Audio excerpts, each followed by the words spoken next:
At 11:47 in the morning on December 10, 1941, Captain Colin Kelly felt his B-17 bomber shudder violently as a Japanese fighter's 20mm cannon round tore through the fuselage just behind his seat. The round didn't hit him directly, but shrapnel from the explosion ripped through his back and right side, and he could feel warm blood spreading across his flight suit. Kelly was 26 years old, 3 days into America's war with Japan, and he was flying the most important mission of his life over the Philippine island of Luzon.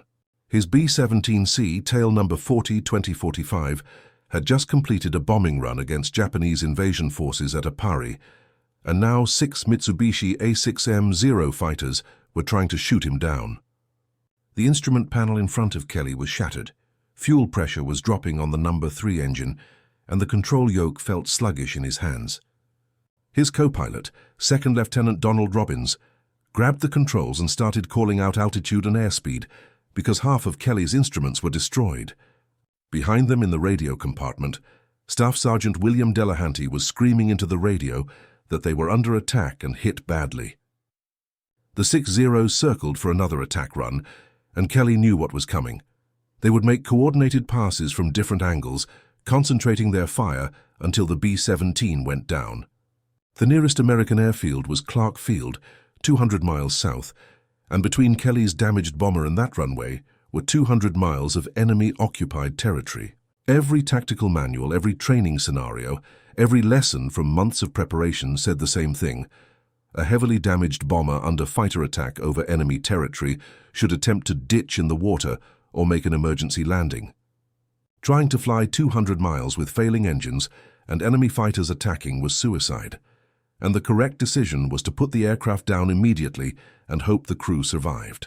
But Kelly looked back through the cockpit door and saw his crew of 6 men working frantically at their positions, and he made a decision that contradicted every survival instinct. He was going to fly this bomber 200 miles south, keep it in the air as long as possible, and give his crew every chance to survive. What happened over the next 43 minutes would make Colin Kelly one of the first American heroes of World War II, and it would establish a standard of courage and sacrifice that inspired an entire generation. The Boeing B-17 Flying Fortress was the most advanced bomber in the world when it entered service in 1938, and by 1941, it represented the cutting edge of American military aviation. The B-17C model that Kelly flew was powered by 4 Wright R-1820 Cyclone engines, producing 1,200 horsepower each, giving the aircraft a top speed of 323 miles per hour at altitude. The bomber could carry up to 4,800 pounds of bombs and was defended by 730 caliber machine guns, positioned to provide coverage against fighter attacks from any direction.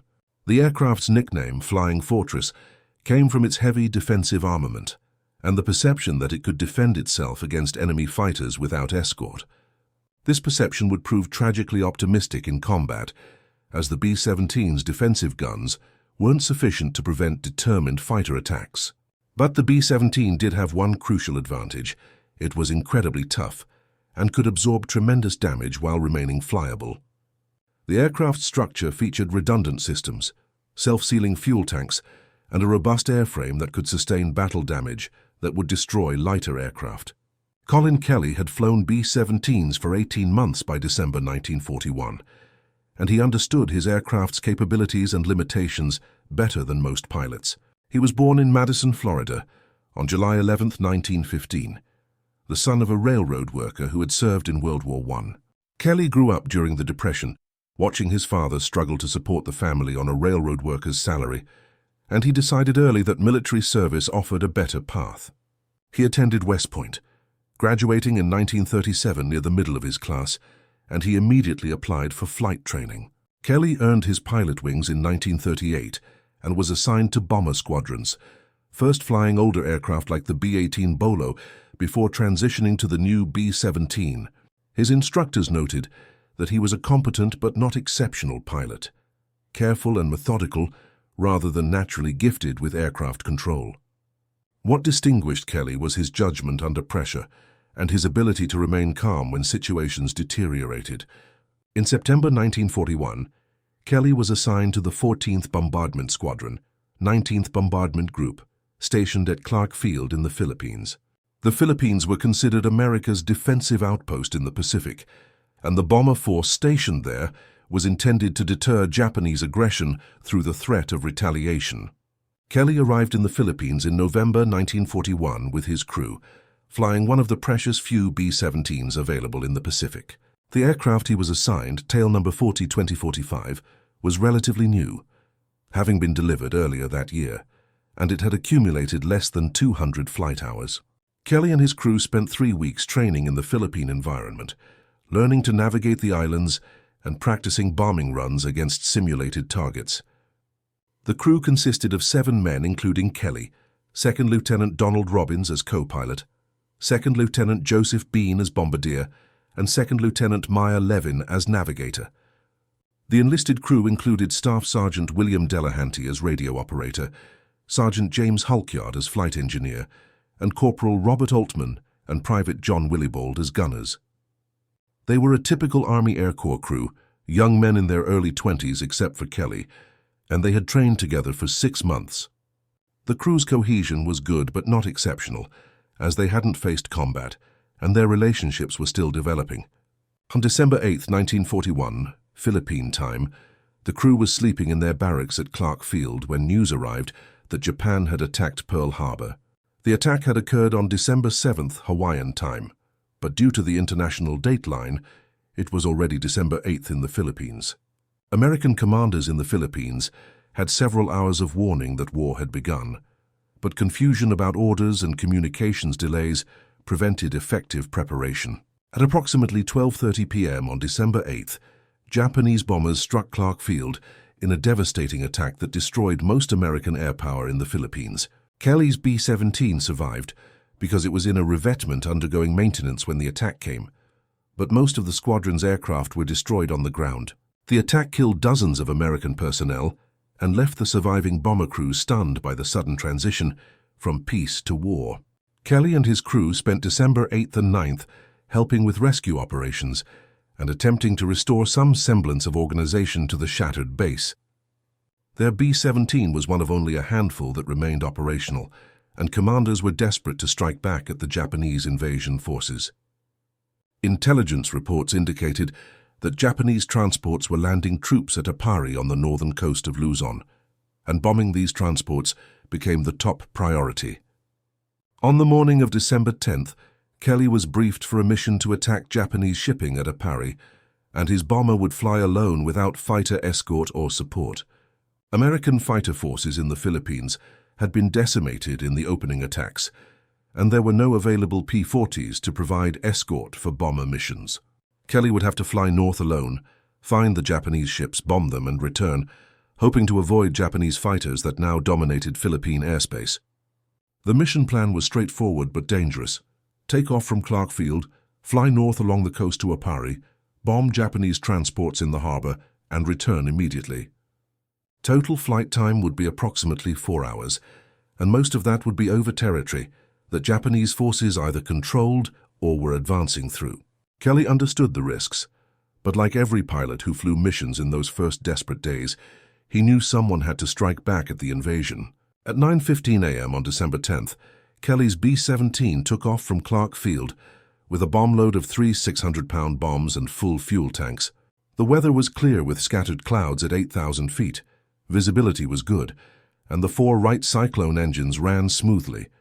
Kelly climbed to 10,000 feet and turned north, following the coastline toward Apari, and his navigator, Lieutenant Levin, plotted their course while watching for landmarks. The flight north was uneventful, though tension in the aircraft was high as crew members scanned the sky constantly for Japanese fighters. At 11:20 a.m. they reached Apari and found what intelligence had reported: multiple Japanese transport ships anchored in the harbor, unloading troops and supplies. Kelly began his bomb run from 10,000 feet, and his bombardier, Lieutenant Bean, took control of the aircraft through the Norden bomb site. Bean selected the largest transport as his target, a ship estimated at 10,000 tons that appeared to be a converted merchant vessel. The bomb run took 3 minutes, as Bean made fine adjustments to ensure accuracy, and at 11:23 he released all 3 600-pound bombs. Kelly immediately pushed the throttles forward and turned the bomber into a diving turn to escape the target area. before Japanese anti-aircraft guns could track them effectively. The crew watched the bombs fall and reported seeing at least one direct hit on the transport, with a massive explosion indicating they had struck something vital. Post-war analysis would determine that Kelly's bombs had hit the transport ship Noto Maru, causing significant damage but not sinking it. At the time, the crew believed they had sunk the ship, and radio transmissions from Kelly reported successful destruction of a Japanese transport. These initial reports would later be embellished by American propaganda, which claimed Kelly had sunk a battleship, but the actual target was a transport ship. As Kelly completed his turn away from Apari and headed south, Corporal Altman in the tailgun position spotted aircraft approaching from the east. He counted 6 fighters, and as they closed distance, he identified them as Japanese Zeros, based on their distinctive profile. Kelly immediately called for the crew to prepare for fighter attack, and his gunners took positions at their weapons while the bombardier moved to the nose gun. The B-17's defensive armament consisted of 7 .30 caliber machine guns, and against 6 Zeros the odds were not favorable. The Zero was faster than the B-17, more maneuverable, and armed with 2 20mm cannons plus 2 7.7mm machine guns. 6 Zeros attacking one bomber meant Kelly's aircraft would face coordinated attacks from multiple directions, and the defensive guns couldn't cover all approaches simultaneously. The first Zero attack came at 11:38 a.m. when 2 fighters approached from the rear quarter, firing as they closed to within 400 yards. Corporal Altman in the tail position opened fire, his .30 caliber gun chattering as tracer rounds reached out toward the attacking fighters. The Zero's guns flashed, and Kelly felt rounds striking the bomber's fuselage, a distinctive hammering sound as 7.7mm bullets punched through aluminum skin. Kelly threw the B-17 into a banking turn, using the bomber's size and inertia to make himself a harder target, but the Zeros followed easily. 2 more Zeros attacked from the left side, and Private Willibald fired from the waist gun position, his tracers arcing across the sky. The combined fire from 6 Japanese fighters poured into the B-17, and Kelly heard the distinctive crack of 20mm cannon rounds exploding against the aircraft's structure. One cannon round hit just behind the cockpit, and the explosion sent shrapnel through the forward fuselage. Kelly felt a sharp pain across his back and right side, and he could immediately feel blood spreading under his flight suit. He looked down and saw blood on his hands, and the control yoke was becoming slippery, but he maintained his grip and continued flying. Robbins, the co-pilot, saw blood on Kelly's flight suit and reached over to take control, but Kelly waved him off. Kelly was still conscious, still functional, and he understood the aircraft's condition better than Robbins because he could feel how the controls were responding. The No. 3 engine was losing oil pressure. The fuel gauge for the right wing tank was dropping rapidly, and the hydraulic pressure indicator showed the system was damaged. Kelly reduced power on the No. 3 engine before it could seize and redistributed power to the remaining 3 engines. The B-17 slowed slightly, making it an easier target, but keeping the damaged engine running risked fire or complete failure that could spread to adjacent systems. The Zeros circled for another coordinated attack, and this time they came from 3 directions simultaneously, executing a tactic designed to overwhelm the bomber's defensive fire. Kelly's gunners fired at all 3 attackers, but they couldn't concentrate fire effectively when targets approached from different angles. More rounds struck the B-17, and Kelly felt the aircraft shudder as something critical was hit in the fuselage or wing structure. Delahanty, the radio operator, called forward that they had fires in the radio compartment, and he was using a handheld extinguisher to fight the flames. Kelly asked about casualties, and Delahanty reported that Holkyard, the flight engineer, had been hit in the leg but was still functional. The situation was deteriorating rapidly. 1 engine damaged, fires in the fuselage, fuel leaking from the right wing, and 6 enemy fighters still attacking. Kelly's altitude was 9,200 feet, and dropping slowly as the damaged aircraft lost power, and his airspeed had fallen to 185 miles per hour. At this speed and altitude, the B-17 was vulnerable, and the Zeros could maintain their attack indefinitely, while Kelly had no way to escape or fight back effectively. The logical decision was to put the bomber down immediately, ditch in the water, or attempt a crash landing in a clearing.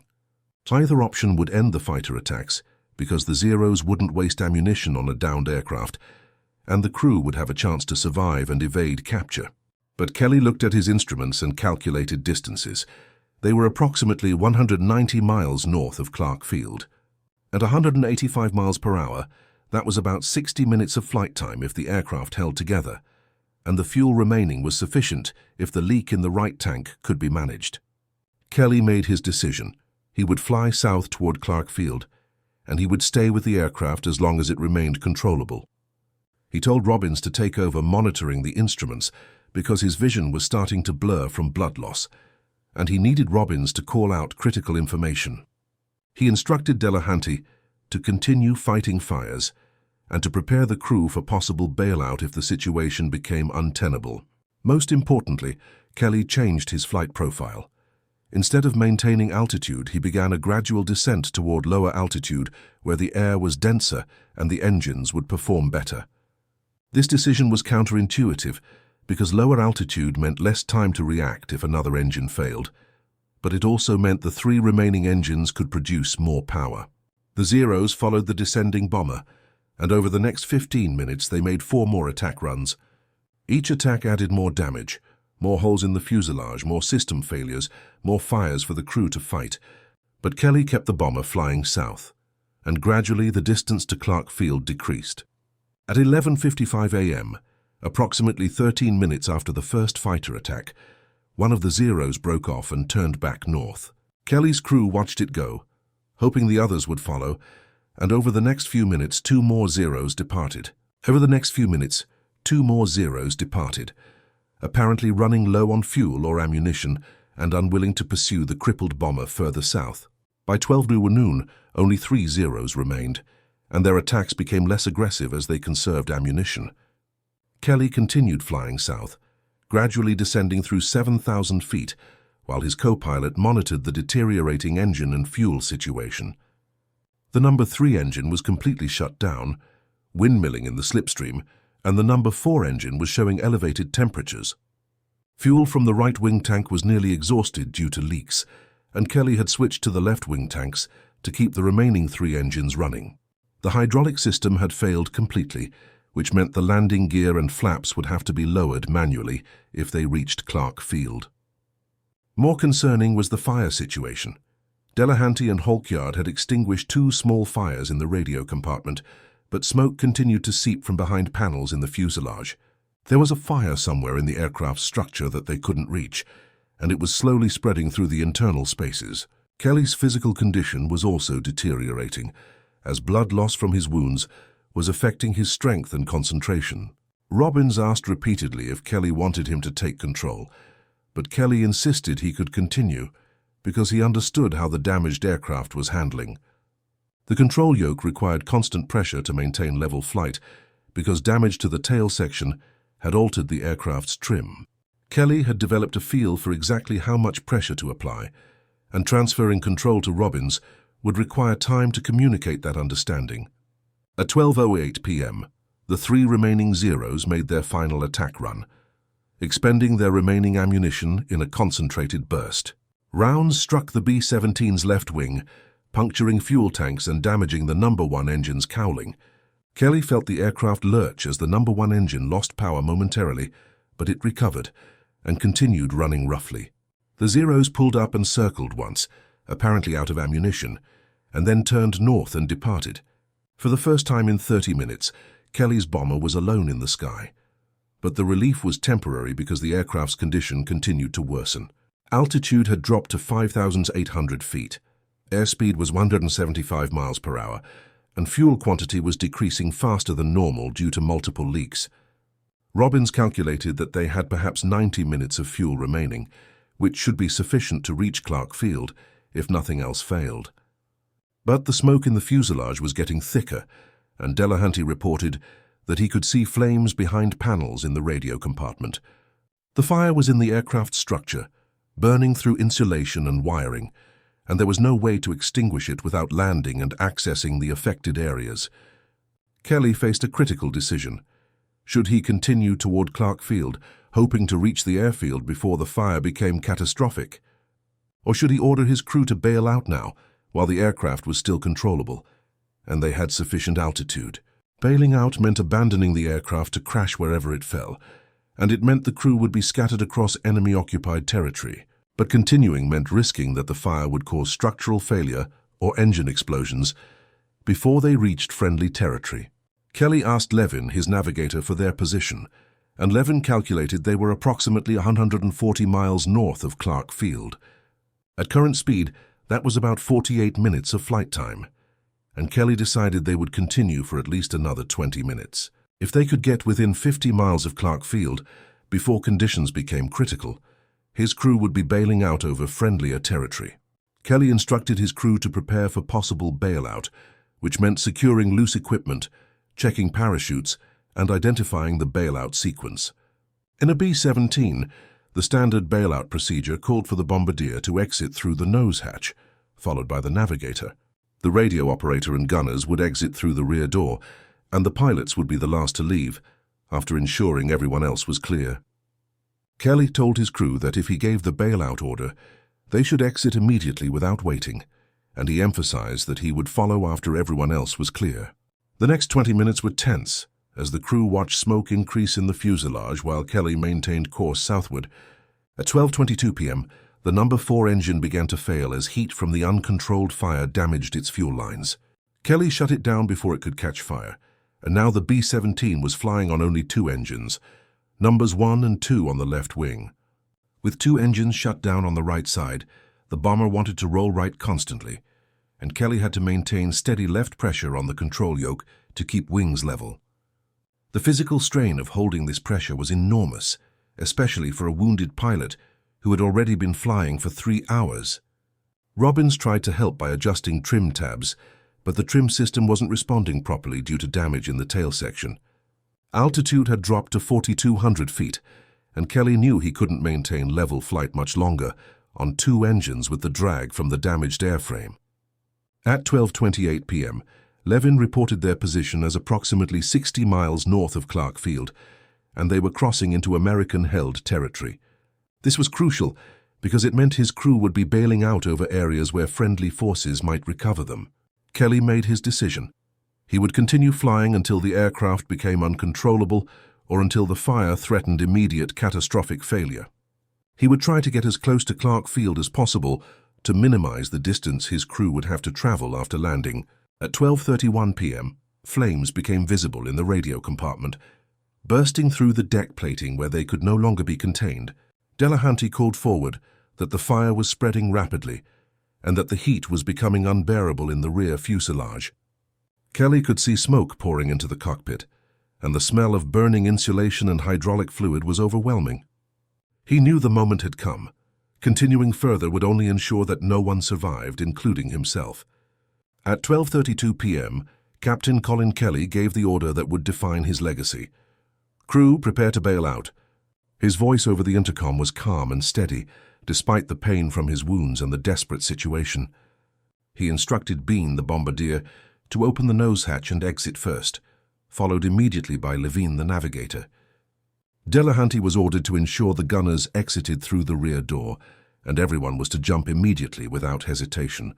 Kelly told Robbins to follow the crew out and said he would be right behind after ensuring everyone had cleared the aircraft. Robbins protested, arguing that Kelly should bail out now and let the aircraft crash, but Kelly refused. He explained that someone needed to keep the aircraft stable while the crew exited, and if he released the controls, the damaged bomber would roll inverted immediately. An inverted aircraft would make bailout nearly impossible because crew members would be thrown against the ceiling and unable to reach the exits. Kelly's logic was irrefutable. He had to stay at the controls to give his crew the best chance of surviving. At 12:33 p.m., Bean opened the nose hatch and cold air rushed into the cockpit as the slipstream tore at the opening. Bean looked back at Kelly one last time, received a nod, and jumped into space at 3,800 feet altitude. His parachute opened successfully, and he drifted toward the ground, watching the burning B-17 continue flying south. Levin followed immediately, exiting through the nose hatch and deploying his parachute successfully. In the rear fuselage, Delahanty had already opened the rear door and the gunners were lined up to jump. Altman jumped first, followed by Willibald, and both their parachutes deployed properly as they fell away from the aircraft. Helkyard, The flight engineer, who had been wounded in the leg during the fighter attack, jumped despite his injury. Delahanty watched Halkyard's parachute open, then turned and jumped himself, the last of the enlisted crew to exit. In the cockpit, Kelly counted seconds, ensuring sufficient time passed for all 5 men to clear the aircraft safely. He looked at Robbins and said, "Your turn, Don." But Robbins hesitated, reluctant to leave his pilot alone in a burning aircraft. Kelly made it an order. "That's a direct order, Lieutenant. Get out now." And the command authority in his voice left no room for argument. Robbins unstrapped from his seat, moved to the cockpit door and paused one final time to look at Kelly. Kelly was gripping the control yoke with both hands, holding the bomber level against the asymmetric thrust from 2 engines on one side. Blood had soaked through his flight suit. His face was pale from blood loss and smoke was filling the cockpit. Robbins wanted to stay, to help, to do something, but Kelly's expression made clear there was nothing more to do. Robbins moved to the nose hatch, jumped at 3,600 feet, and his parachute deployed successfully. As he drifted down, he looked up and saw the B-17 still flying south, flames now visible along the entire right side of the fuselage. Captain Colin Kelly was now alone in a burning bomber that was slowly dying around him. The altitude was 3,400 feet, and dropping steadily as the 2 remaining engines struggled to maintain level flight against the damaged airframe's drag. Kelly's original plan had been to follow his crew out after ensuring they had cleared the aircraft, but the situation had changed. His wounds had weakened him significantly, and he wasn't certain he had the physical strength to climb out of his seat, move to the hatch, and jump successfully. The smoke in the cockpit was thick enough that breathing was difficult, and his vision was affected by both smoke and blood loss. More critically, he had noticed something when Robbins left the cockpit. The moment Kelly loosened his grip on the control yoke, the aircraft immediately began to roll right. The damage to the flight controls and the asymmetric engine configuration meant the bomber would not fly straight without constant pilot input. If Kelly released the controls to bail out, the aircraft would roll inverted within seconds and enter an uncontrolled spin. This realization changed everything. His crew was descending in parachutes directly below the flight path of the bomber. If the aircraft rolled out of control, it could fall in any direction, and there was a real possibility it could collide with one of his crew members' parachutes. Kelly made his final decision. He would stay with the aircraft until his crew was safely on the ground. He would keep the bomber flying straight and level as long as possible, ensuring it crashed well clear of where his men would land. This decision was essentially a death sentence, as the aircraft was clearly going to crash within minutes, but Kelly accepted it without hesitation. At 12:35 p.m., the number 2 engine began to sputter as fuel starvation from damaged lines affected its operation. Kelly adjusted the fuel mixture and pump settings, coaxing a few more minutes of operation from the failing engine.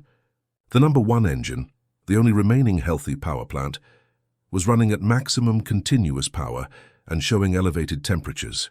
Altitude was 2,800 feet, barely enough for a parachute jump if Kelly changed his mind about bailing out. The fire in the fuselage had spread to the wing root, and Kelly could see flames reflecting off the windscreen. The heat in the cockpit was intense, and Kelly's hands on the control yoke were being burned through his flight gloves.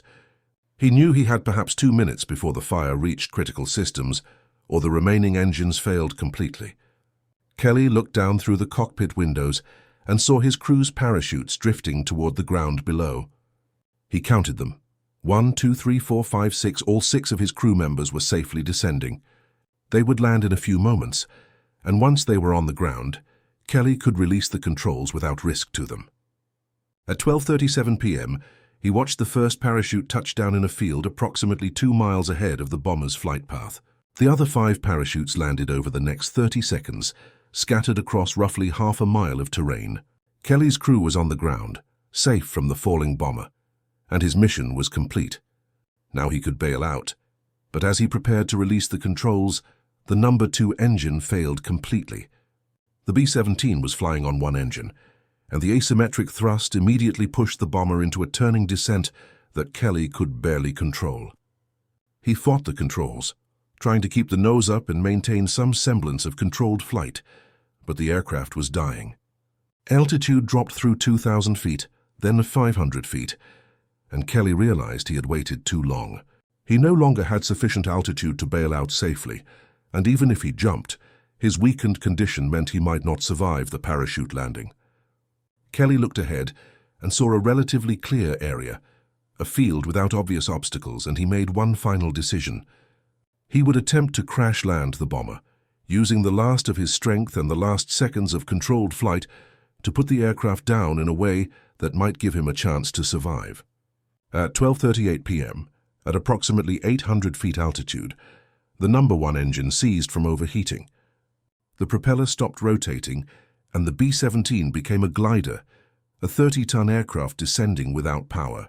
Kelly had perhaps 30 seconds before impact, and he used them to line up on the field and get the nose pointed in the right direction. He couldn't lower the landing gear because the hydraulics were failed, so the crash landing would be wheels up on the bomber's belly. He couldn't extend flaps for the same reason, which meant the aircraft would be landing faster than normal, increasing the violence of the impact. Kelly held the nose up as long as possible to bleed off airspeed, and at approximately 140 miles per hour, the B-17 struck the ground. The impact was catastrophic. The aircraft's belly hit the earth and the bomber bounced, twisted, and began to break apart as it slid across the field. The nose section separated from the fuselage, the wings tore away, and the fuselage split into multiple sections as the structure failed under the impact forces. The fire that had been burning in the fuselage exploded outward as fuel tanks ruptured and spilled aviation gasoline across the wreckage. Within seconds, the entire crash site was engulfed in flames, and black smoke rose hundreds of feet into the air. Captain Colin Kelly died in the crash, his body found still strapped in the pilot's seat in what remained of the cockpit. Post-crash investigation determined he had survived the initial impact, but had been trapped in the wreckage as it burned. All 6 members of his crew survived. They landed safely, evaded Japanese patrols, and reached American lines within 2 days. Lieutenant Robbins, the co-pilot, was the first to reach the crash site, and he found it still burning with no possibility of rescue. He reported that Kelly had stayed with the aircraft to ensure his crew's safety, sacrificing his own chance of survival to save 6 other men. He reported that Kelly had stayed with the aircraft to ensure his crew's safety, sacrificing his own chance of survival to save 6 other men. The news of Kelly's death and the circumstances surrounding it reached American commanders within hours, and the story spread rapidly through military channels. In the desperate early days of the war, when America was reeling from defeats at Pearl Harbor and across the Pacific, Kelly's sacrifice provided exactly the kind of hero story the nation needed. General Douglas MacArthur, commanding American forces in the Philippines, immediately recognized the propaganda value of Kelly's action. On December 11th, just 1 day after Kelly's death, MacArthur issued a communiqué praising Kelly's courage and recommending him for the Medal of Honor. The communiqué described Kelly as having bombed and sunk a Japanese battleship before being shot down, though the actual target had been a transport ship. This embellishment was deliberate, as American propaganda needed victories however they could be framed, and sinking a battleship sounded more impressive than damaging a transport. The American press seized on Kelly's story, and within days, newspapers across the United States were running front-page articles about the hero pilot who gave his life to save his crew. The narrative was compelling and easy to understand. A brave American pilot faced impossible odds, accomplished his mission, and sacrificed himself so his men could live. Time magazine featured Kelly on its cover, calling him the first American hero of World War II, and his photograph appeared in newspapers and magazines worldwide. President Franklin Roosevelt mentioned Kelly in a radio address, citing his sacrifice as an example of the courage and determination America would need to win the war. The Kelly story became a cultural phenomenon, inspiring songs, poems, and even a 1942 movie loosely based on his final mission. Schools, ships, and military facilities were named in his honor, and his hometown of Madison, Florida, erected a memorial that became a pilgrimage site for patriots. On January 6, 1942, Captain Colin Kelly was posthumously awarded the Distinguished Service Cross, the nation's second highest military decoration. He did not receive the Medal of Honor that MacArthur had recommended, as subsequent investigation determined that while his actions were heroic, they did not meet the specific criteria for the Medal of Honor. The Medal of Honor required actions above and beyond the call of duty in direct combat with the enemy, and Kelly's sacrifice, while extraordinary, was seen as fulfilling his duty as aircraft commander. This decision was controversial and disappointed many Americans who believed Kelly deserved the highest honor, but the Distinguished Service Cross was still a prestigious recognition of his courage. Kelly's widow, Ruby, received the award on his behalf at a ceremony in Washington, along with a personal letter from President Roosevelt expressing the nation's gratitude. The 6 crew members who survived all credited Kelly with saving their lives, and they spent the rest of their lives telling his story to anyone who would listen. Lieutenant Robbins, the co-pilot, gave dozens of interviews over the years describing Kelly's calmness under pressure and his determination to save his crew. Robbins emphasized that Kelly could have bailed out at several points during the flight, but chose to stay with the aircraft to ensure his crew's safety. Staff Sergeant Delahanty, the radio operator, described how Kelly maintained control of the burning bomber through sheer force of will despite his wounds. The crew members all agreed that Kelly's actions were not impulsive heroics, but rather calculated decisions based on his understanding of what was necessary to save his men. As the war progressed and more information became available, some aspects of the Kelly story were corrected or clarified. The claim that Kelly had sunk a Japanese battleship was quietly amended to acknowledge he had damaged a transport ship, a less dramatic but more accurate account. Some details about the fighter attack and the damage to the bomber were revised as crew members' accounts were more carefully analyzed. However, the core of the story remained unchanged. Kelly had flown a crippled, burning bomber for nearly 200 miles, kept it airborne long enough for his crew to bail out, and died trying to crash land when he could no longer maintain altitude. These facts were indisputable and formed the basis of Kelly's legacy as one of World War II's early heroes. The psychological impact of Kelly's story on American morale during the dark early months of the war cannot be overstated. December 1941 and January 1942 were periods of almost unrelieved bad news for the United States, as Japanese forces swept through the Pacific with seemingly unstoppable momentum. Pearl Harbor had been devastated. The Philippines were being overrun. Wake Island had fallen and American forces were retreating everywhere. Against this backdrop of defeat, Kelly's story provided proof that Americans could fight back with courage and determination. His willingness to sacrifice himself for his crew embodied values that resonated deeply with American culture: selflessness, duty, and devotion to comrades. The story also provided a narrative framework that would be repeated throughout the war. American servicemen might face superior enemy forces and impossible odds, but they would fight with courage and never give up. Military leaders recognized the value of the Kelly story for recruitment and morale, and his example was cited in training materials and motivational speeches. New bomber pilots were told about Kelly's final flight and asked to consider what they would do in similar circumstances. The implicit message was that aircraft commanders had a responsibility to their crews that transcended personal survival. This emphasis on crew safety and command responsibility influenced how bomber pilots approached their duties throughout the war. Numerous instances were recorded of bomber pilots staying with damaged aircraft to ensure their crews could bail out safely, and many cited Kelly's example as inspiration. The Kelly legacy also influenced aircraft design and operational doctrine in ways that weren't immediately obvious. The fact that Kelly's B-17 remained controllable for nearly 45 minutes while heavily damaged demonstrated the aircraft's extraordinary structural strength.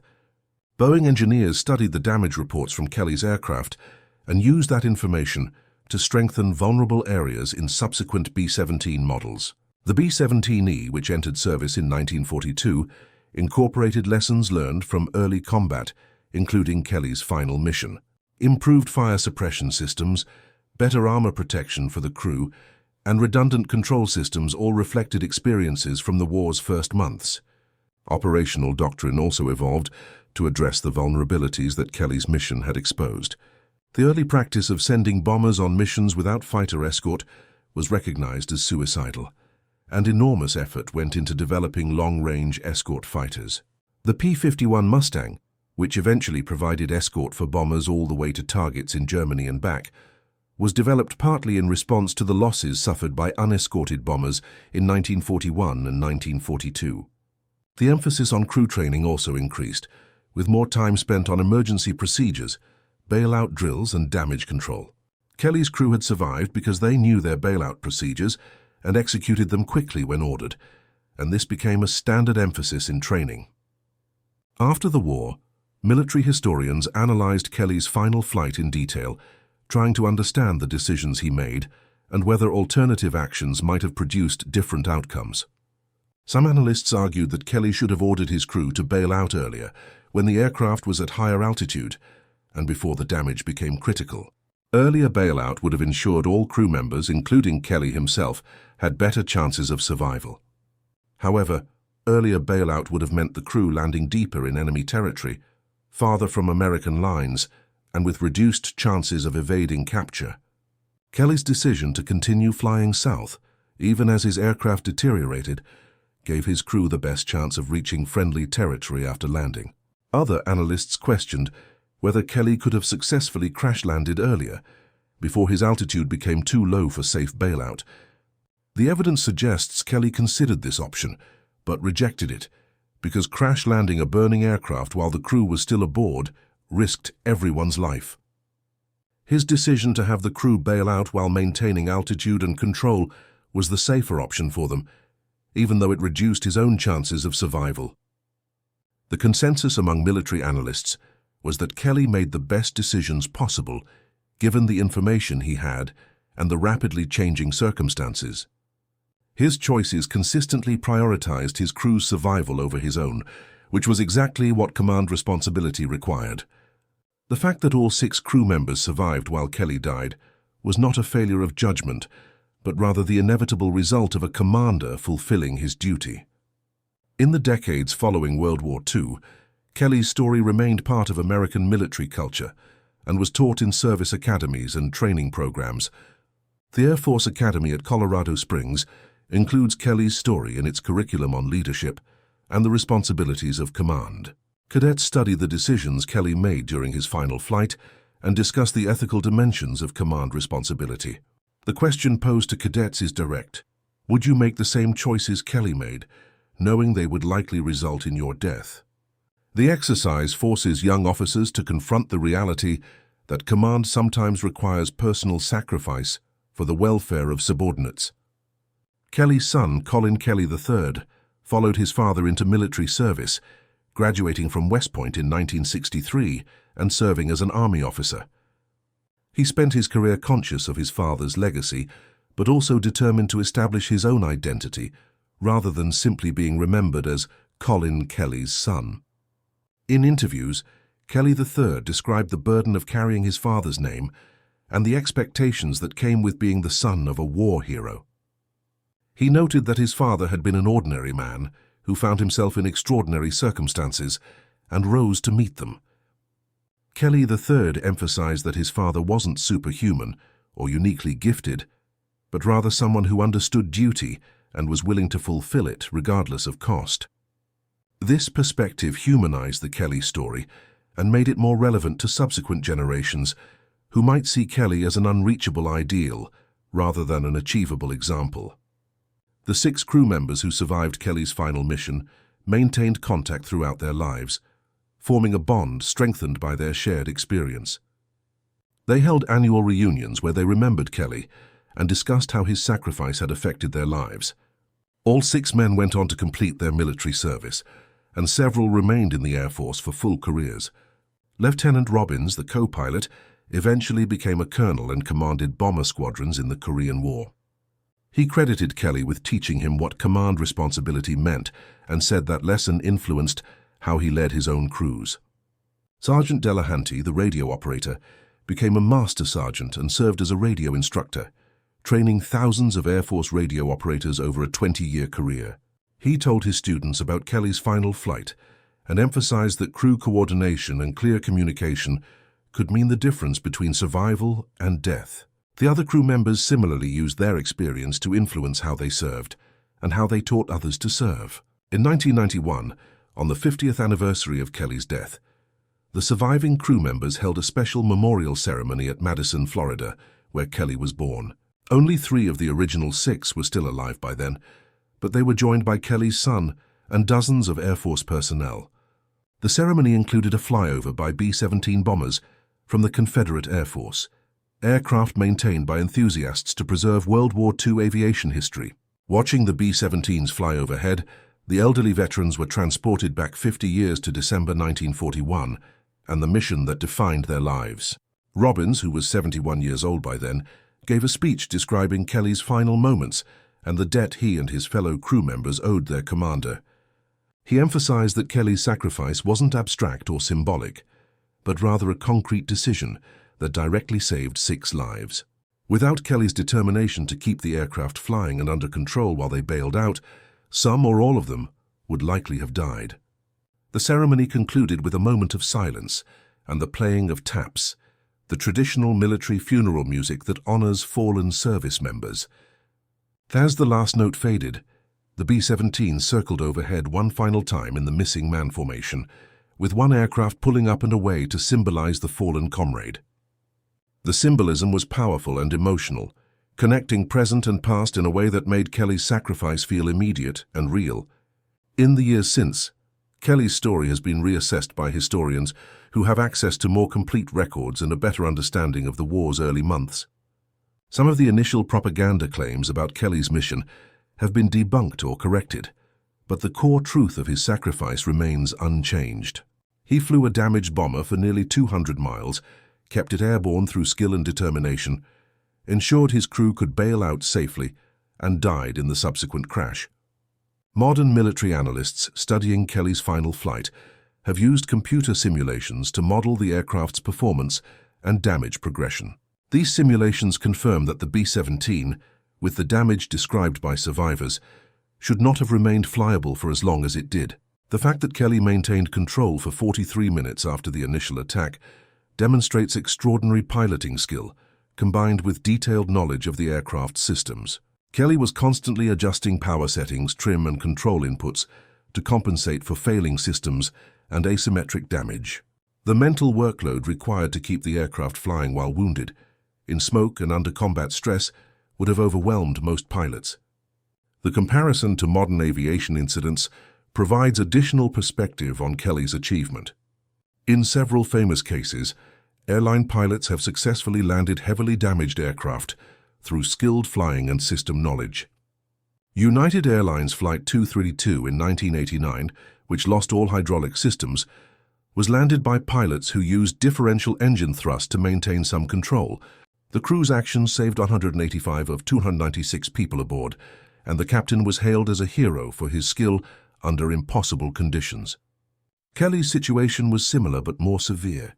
He had multiple system failures, combat damage, personal injuries, and enemy fighters attacking.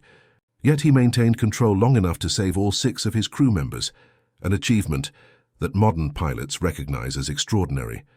The legacy of Colin Kelly extends beyond his individual story to represent broader themes about duty, sacrifice, and leadership. His final flight demonstrated that command responsibility isn't just an abstract concept, but a practical obligation that can require the ultimate sacrifice.